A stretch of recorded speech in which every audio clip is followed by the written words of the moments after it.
บายดีมาหยังมื้อนี่สบายดีมาสวนสัตว์วันเกิดวันสัตว์มันเกิดมาเบิ่งหยังมาเบิ่งตัวนกนี้ใช่ตัวใดใช่ตัวใดเอาพาไปเบิ่งหน่อยดูเพิ่นซื้อหยังนี่นกแก้วอ่ะนกบินนกกกคอคำนกคอคำตามันแดงเลยตกไกลอยู่ตามันแดงว่ะสมบ่ไปเบิ่งตัวอื่นมาเลยตามันแดงว่ะไปทางพี่ลูกพี่สมไปทางพี่ไปพาไปเบิ่งต่อไปเบิ่งตัวหยังบัดนี้พากันมาไว้ไปเบิ่งหยังบัดนี้โอ้ตัวเต่าตัวอะไรมันมีตัวเต่าอยู่ในหันตัวเต่าดีแล้วยูใส่หนวดมาพี่นะมันไป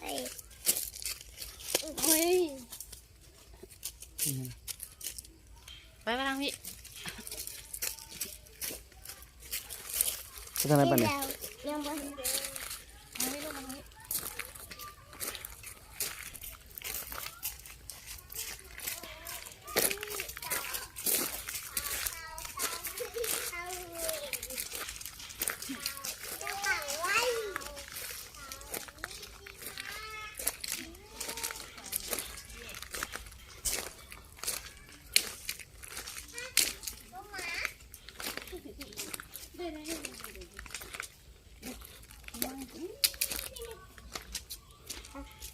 ตัวเต่าอ่ะโตเงี้ยตัวเงี้ยเห็นบ้านเห็นบ้านนะเห็นไหมแล้วบ้านวิ่งห้องใช่ไหมไม่ได้ตื่นคือนอนคักนอนแน่แท้ตื่นตัวเอี่ยงมาดิตัวเอี่ยงก็มาว่ะไปดิมัน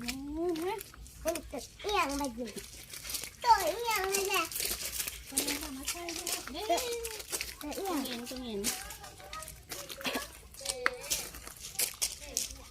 ใส่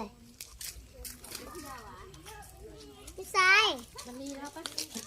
มันดีมันยานอ่ะมันไม่ได้ตีกระยานมันไม่ได้ตีกระยานอ่ะมันไม่ได้ตีกระยานอ่ะนะนั่นนะมันไม่ได้ตีกระยานอ่ะนะมันไม่ได้ตีกระยานอ่ะ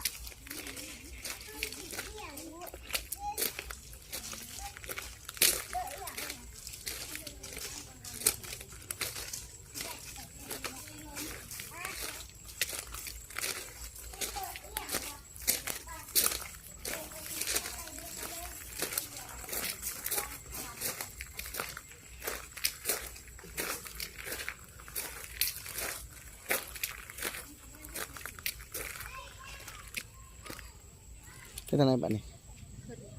ออกบ่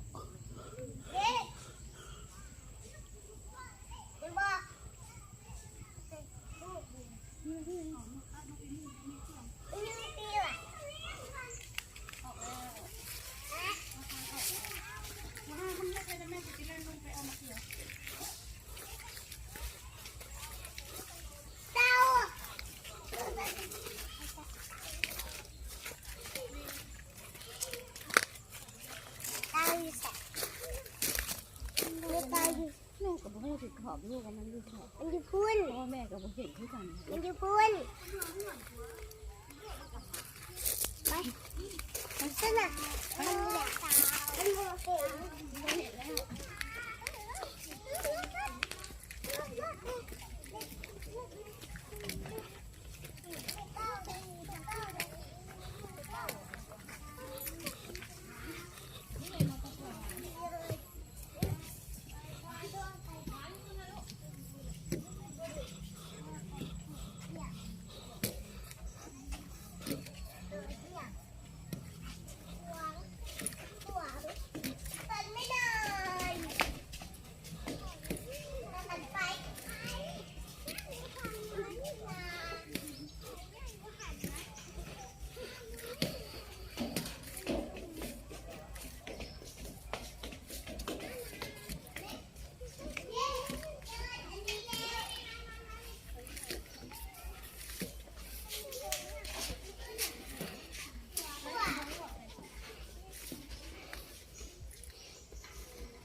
มันจริงจ้อ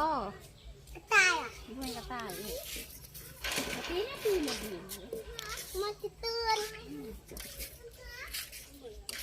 เวมันอย่างมันจะกินอาหารเอาให้มันกินบ่ ไม่ให้กิน ไปสนามเอาไป ไปกัน น้ำมีหนึ่งไม่ยากไม่ยากเนี่ย เนี่ยตอนนี้เป็นยังไง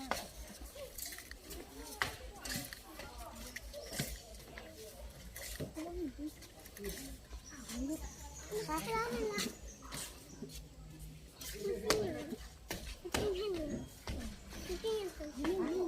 ไปไปพุ่งเต้ากัน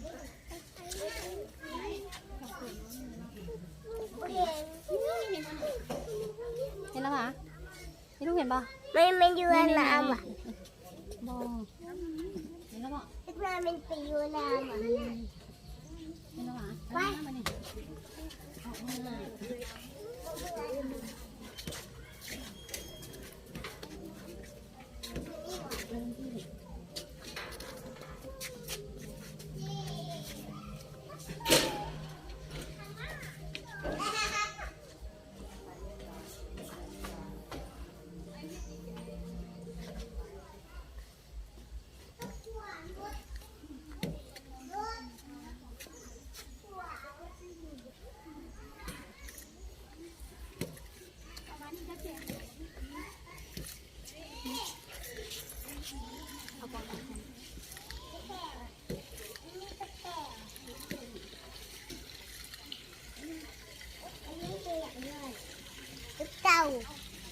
เต่าอ่ะ ตัวปลาหางหนักยุง โอ้เต่าเอ้ยเต่ามีสิคะมีเรือนมาก็ไปดูก็ไปดู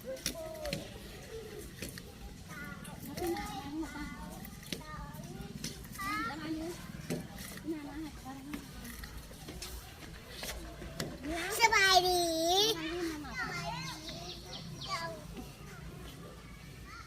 ี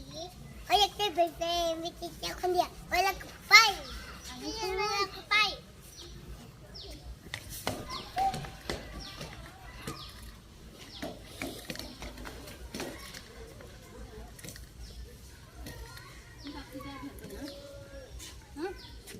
ไหนคือพ่อแกคือพ่อเห็น ซื้อด้วยนี่อย่าง ที่รักที่แบบเนี่ย ตัวกวาง อาชีพนี้มันก็มี พุ่นน่ะตัวกวางน่ะพุ่นน่ะ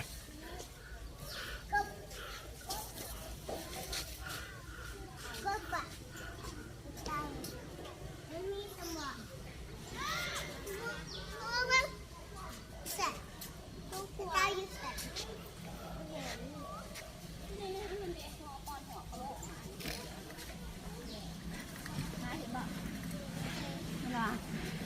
เห็นปะเต่า เปลี่ยนเร็ว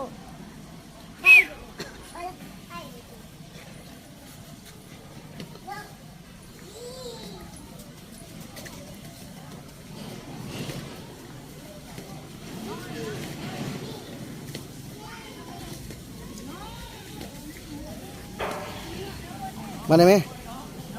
มาได้ไหมมาบายบายก่อนมาบายบายก่อน เบิ่งอีก บายบายก่อน เบิ่งอีก บายบายแล้ว แต่อันนั้นอีกนะก็มีอีกนี่ เดี๋ยวไปนั่งหันก่อนไป เต่าบอก ไปยาวพี่ นี่ตัวอย่างแก่นะ ฮะ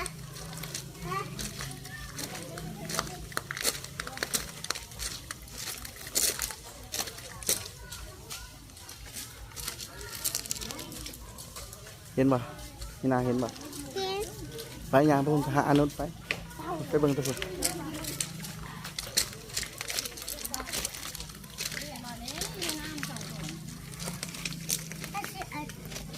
มักตัวไหนเนาะเลือกคนเอาซื้อกับซื้อเอาตัวไหนเนาะเอา ตัวนี้เอาเชือกตัวนี้ เต่าน้อยเนาะ เอาน้อย2ตัว ใช่ เอาตัวนี้นู้น เออ ตัวนี้ เฮ้ยกระเจี๊ยบมันสิขาดลูก เอาตัวนี้ เจี๊ยบมันสิขาด มาไว้ไหมบ๊ายบายไหมบัดนี้